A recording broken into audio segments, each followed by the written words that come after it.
Tentang makna sabda Nabi Muhammad. Allah mempunyai 70 hijab tabir penutup, pendinding, cahaya dan kegelapan.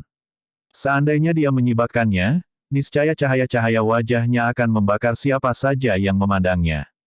Petik 2. Allah Ta'ala bertajalli pada zatnya, dengan zatnya dan untuk zatnya. Adapun hijab yang tersebut dalam hadis Nabi Muhammad, tentunya bukan ditinjau dari segi pandangan Allah, tapi ditinjau dari segi pandangan makhluknya yang dalam keadaan mahjub terhijab, terdinding, darinya Allah. Orang-orang yang terhijab dibagi menjadi 3 bagian, yaitu I. Yang terhijab oleh kegelapan nurani semata-mata. 2. Yang terhijab oleh cahaya yang bercampur dengan gelapana. 3. Yang terhijab oleh cahaya murni semata-mata. Adapun subbagian dari ketiga bagian ini amat banyak. Pasti banyak sekali. Mungkin saja aku bisa memaksa diri untuk merangkumnya, tapi aku tak yakin dengan hasil pembatasan dan rangkuman itu. Sebab tak dapat dikatakan dengan pasti, apakah demikian itu yang dimaksud oleh hadis tersebut. Adapun merangkum jumlah tersebut dengan memastikan angkanya sampai 70, 700, atau 70.000, maka tak ada yang mampu melakukannya selain suatu kekuatan kenabian. Kendati demikian, kuat dugaanku bahwa angka-angka itu tidaklah disebutkan untuk pembatasan.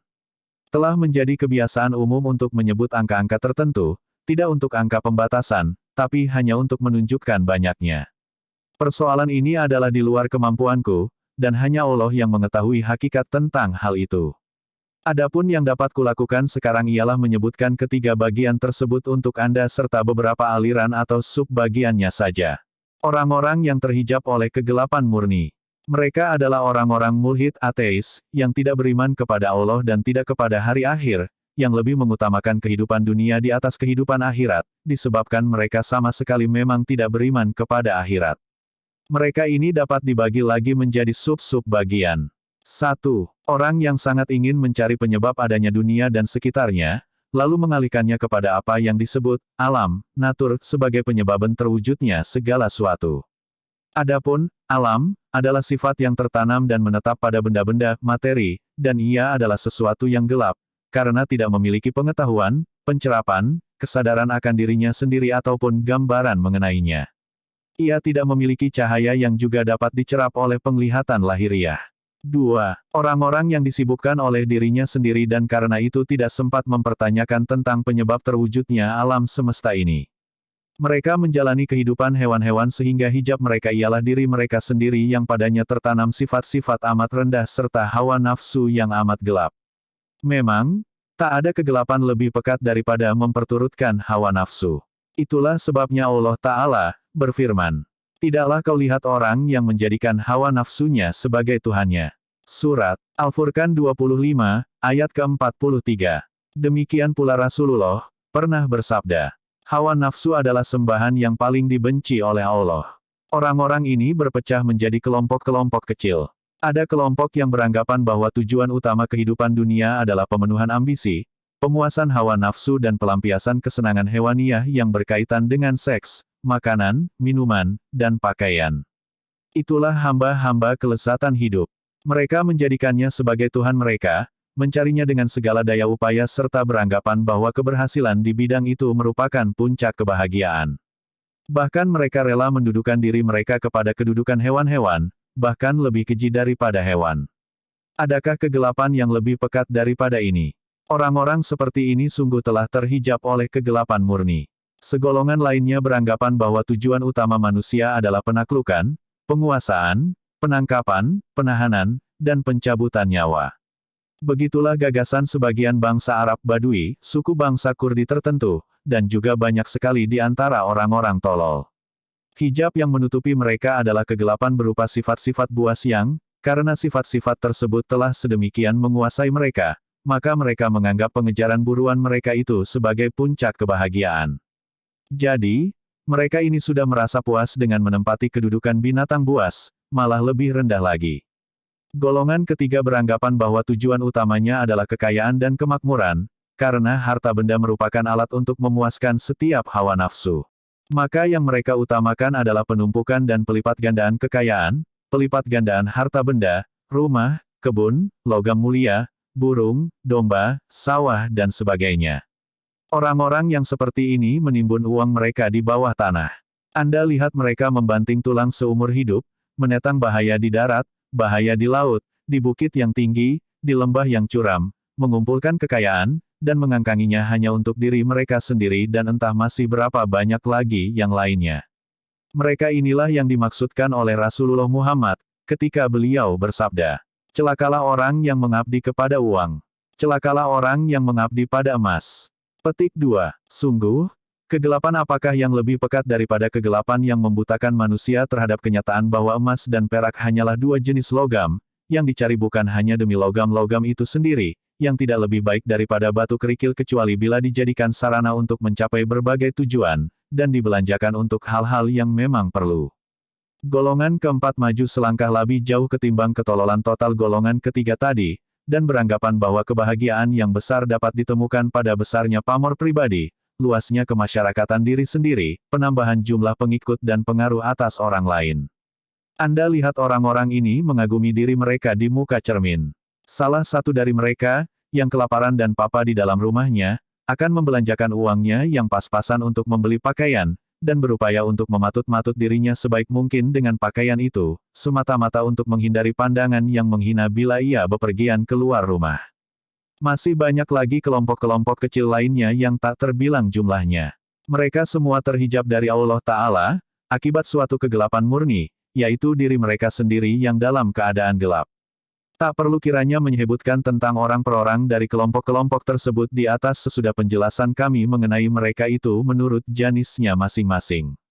Termasuk dalam bilangan mereka itu, sekelompok orang yang mengucapkan la ilaha illallah, akan tetapi besar kemungkinannya mereka terdorong mengucapkannya oleh perasaan takut atau mengharapkan perlindungan dari kaum muslim, atau untuk mengambil hati mereka, atau ingin memperoleh sesuatu dari kekayaan mereka, atau disebabkan fanatisme demi membela agama atau mazhab nenek moyang.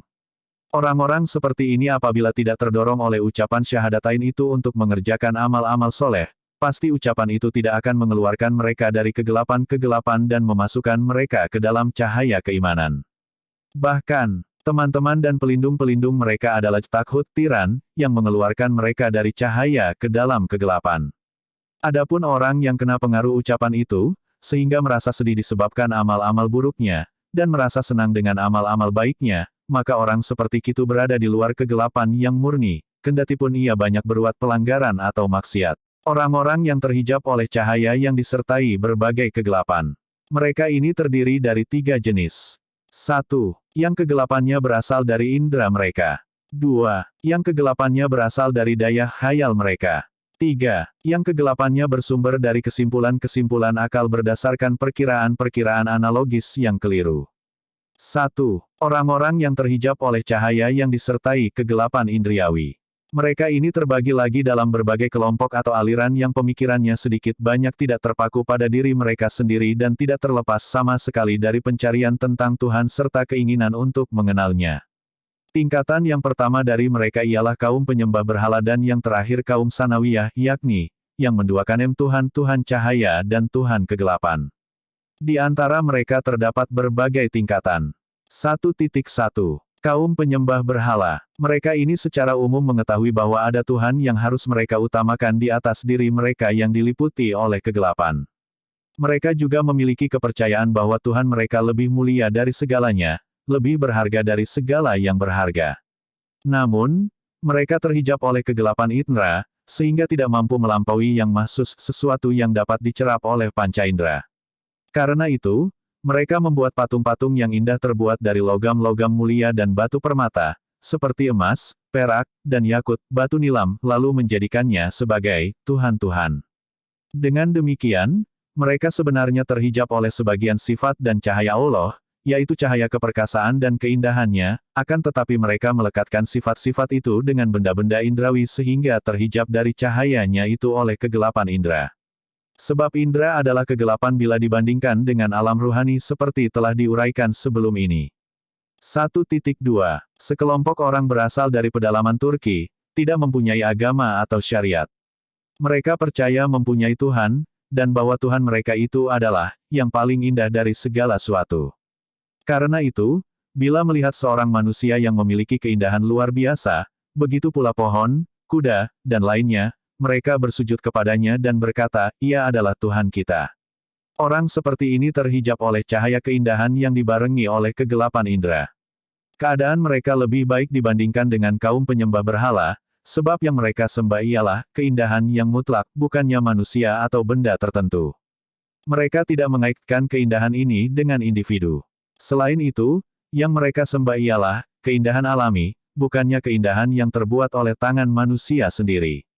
1.3. Sekelompok orang yang menyatakan bahwa Tuhan kita haruslah bersifat nurani cahayawi, pada zatnya, cemerlang dalam bentuknya, memiliki kekuasaan pada dirinya, amat berwibawa sehingga tak mungkin dapat didekati, akan tetapi ia haruslah sesuatu yang mahsus dapat dicerap oleh indera, sebab sesuatu yang bukan mahsus bagi mereka, tidak ada artinya. Mereka mendapat api memiliki sifat-sifat ini, maka mereka pun menyembahnya dan menjadikannya sebagai Tuhan. Orang-orang ini terhijab oleh cahaya kekuasaan dan kecenderungan. Kedua-duanya termasuk di antara cahaya-cahaya Allah Ta'ala. 1.4.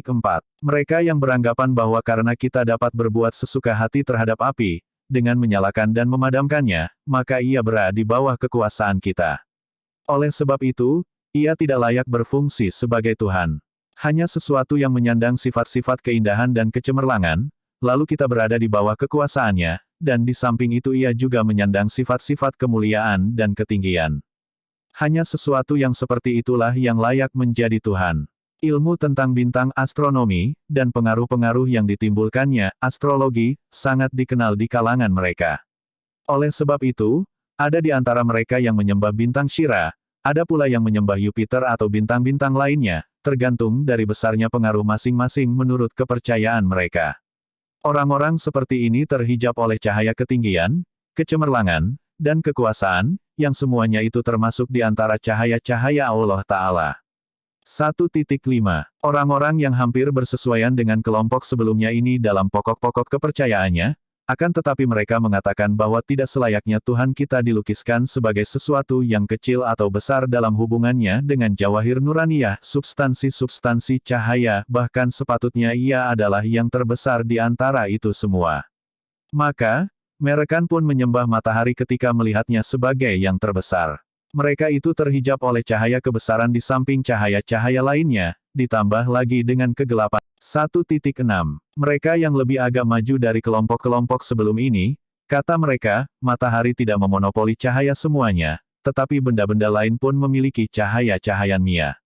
Tidaklah sepatutnya ada sekutu bagi Tuhan dalam kecahayaannya. Karena itu, mereka pun menyembah cahaya mutlak, yang menghimpun semua cahaya, lalu menganggapnya sebagai Rabbul Alamin, Tuhan seru sekalian alam, yang kepadanya dinisbahkan segala kebaikan. Tetapi mereka menyaksikan pula terjadinya kejahatan-kejahatan di dunia ini dan menganggap tidak sepantasnya menisbahkan hal itu kepada Tuhan mereka. Sebab Tuhan seharusnya dijauhkan dari hal-hal seperti itu. Berdasarkan itu mereka mempercayai adanya pertentangan antara dia dan kegelapan, dan bahwa alam ini dikuasai oleh dua kekuatan, atau dua Tuhan, yakni cahaya dan kegelapan, yang ada kalanya mereka namakan Yazdan dan Ahraman. Mereka itu adalah kelompok Sanawiyah, yang menduakan Tuhan. Demikianlah, cukup bagi Anda uraian ini sekedar menyebutkan mengenai aliran-aliran ini meski sesungguhnya masih banyak lagi aliran lainnya semacam ini.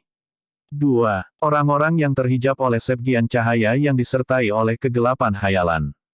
Mereka ini dapat melampaui indera dan menetapkan tentang adanya sesuatu di balik benda-benda indriawi. Kendati demikian, mereka tidak mampu melampaui daya khayal, sehingga mereka pun menyembah suatu maujud yang duduk di atas arsy singgasana. Yang paling rendah tingkatannya di antara mereka adalah kelompok Mujasimah, yakni yang menyatakan bahwa Tuhan berjisem bertubuh.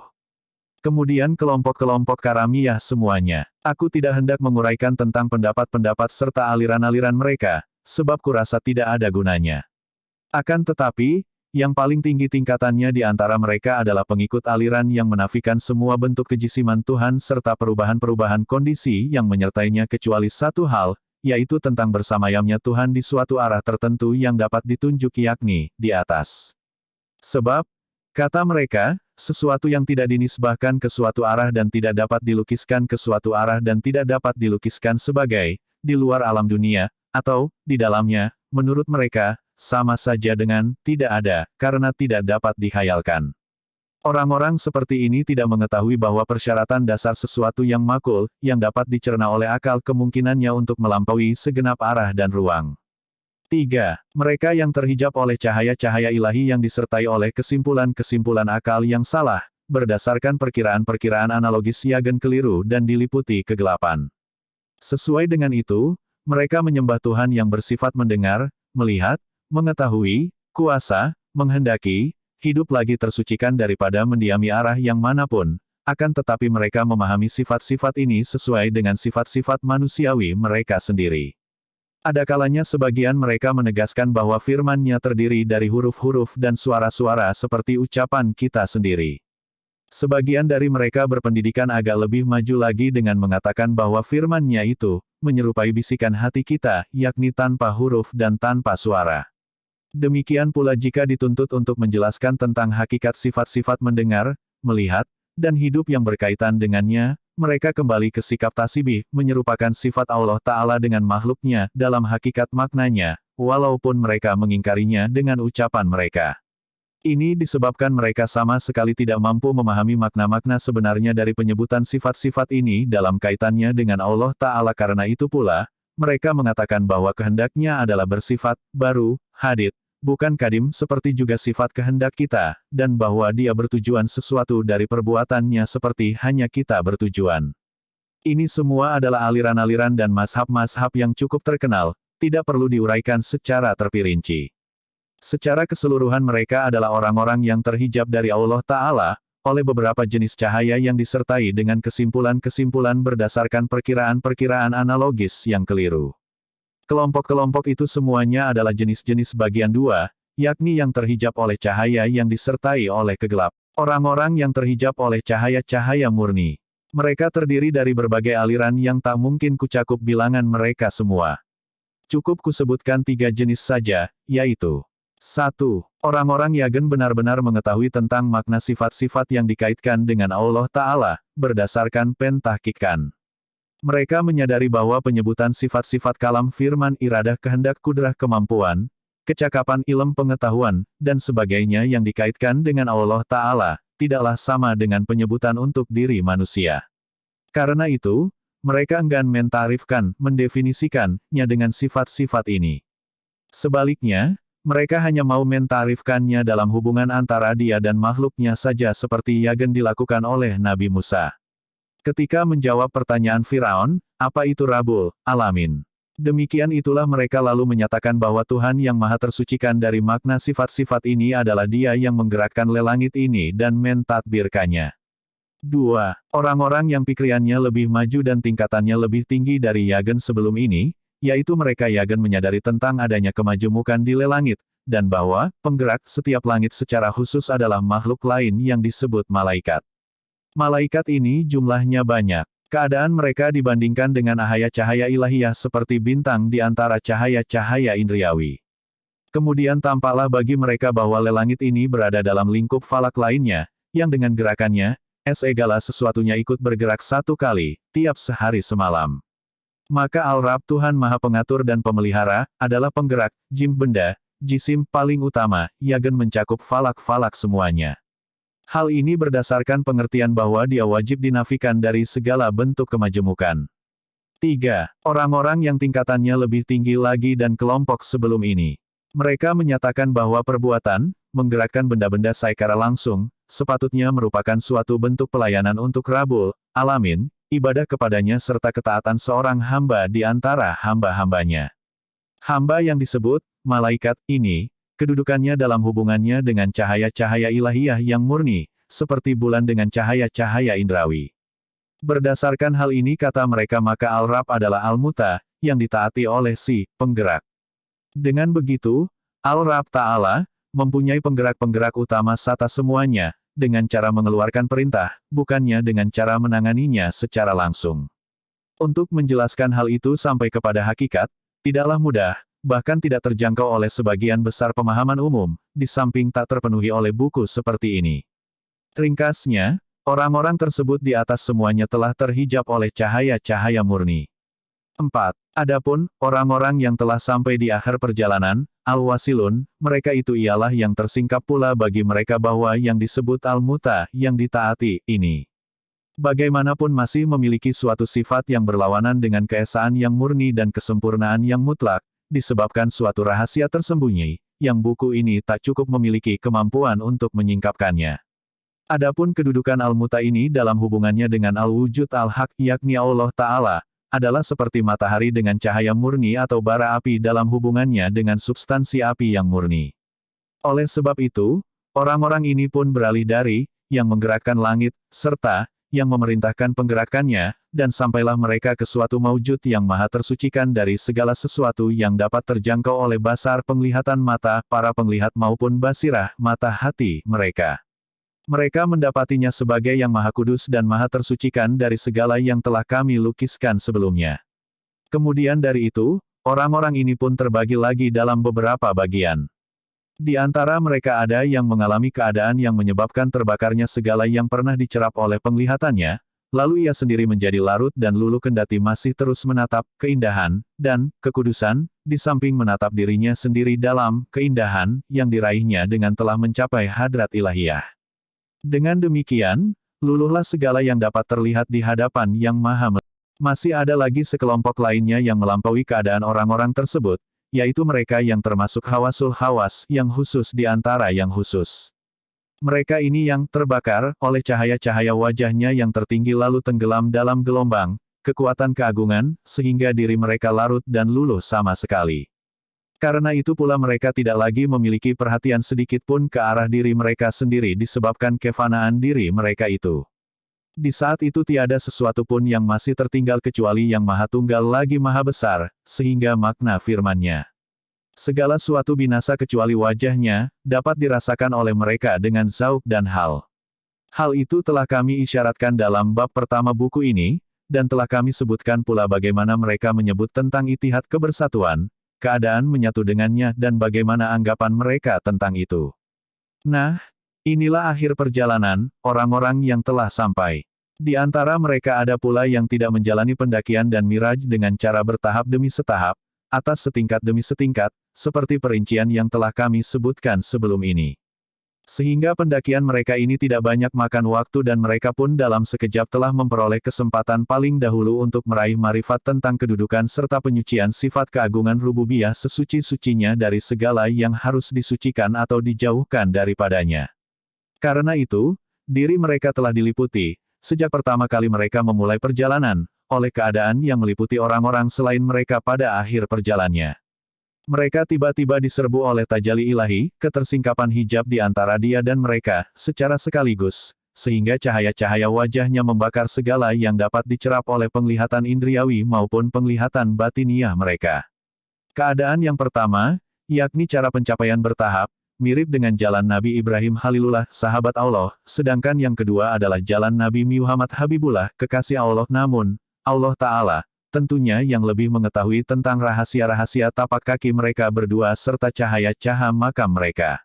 Demikian itu, tinjauan sekilas tentang aneka ragam orang-orang yang terhijab, yang jumlah mereka akan mencapai 70.000, sekiranya diperinci tingkat-tingkat mereka serta berbagai hijab yang mendinding orang-orang yang sedang meniti jalan pendakian. Bagaimanapun, bila Anda teliti, tak seorang pun di antara mereka akan keluar dari bagian-bagian yang telah kami sebutkan. Ada kalanya mereka terhijab oleh sifat-sifat manusiawi mereka atau oleh cahaya murni sebagaimana uraian yang telah lalu. Hanya inilah yang ada dalam pemikiranku sekarang dalam rangka menjawab pertanyaan-pertanyaan ini, walaupun harus kuakuji bahwa pertanyaan ini diajukan kepadaku di saat pikiranku sedang terbagi, perasaanku bercabang dan perhatianku sedang tertuju ke persoalan-persoalan selain ini. Kumohon Anda bersedia memohonkan ampunan bagiku daripada tersesatnya pena dan tergelincirnya kaki. Sebab, keberanian mengarungi lautan rahasia-rahasia ilahi adalah suatu tindakan yang amat berbahaya. Usaha menyingkap cahaya-cahaya di persada tinggi, di balik berbagai hijab, adalah langkah yang tidak mudah. Segala puji bagi Allah Rabbal Alamin, solawat untuk Sayyidina Muhammad serta keluarganya yang baik-baik dan tersucikan. Dan selesai sudah terjemahan kitab Misikatul Anwar karya Imam Ghazali ini. Semoga kita mendapat keberkahan dari beliau. Wassalamualaikum warahmatullahi wabarakatuh.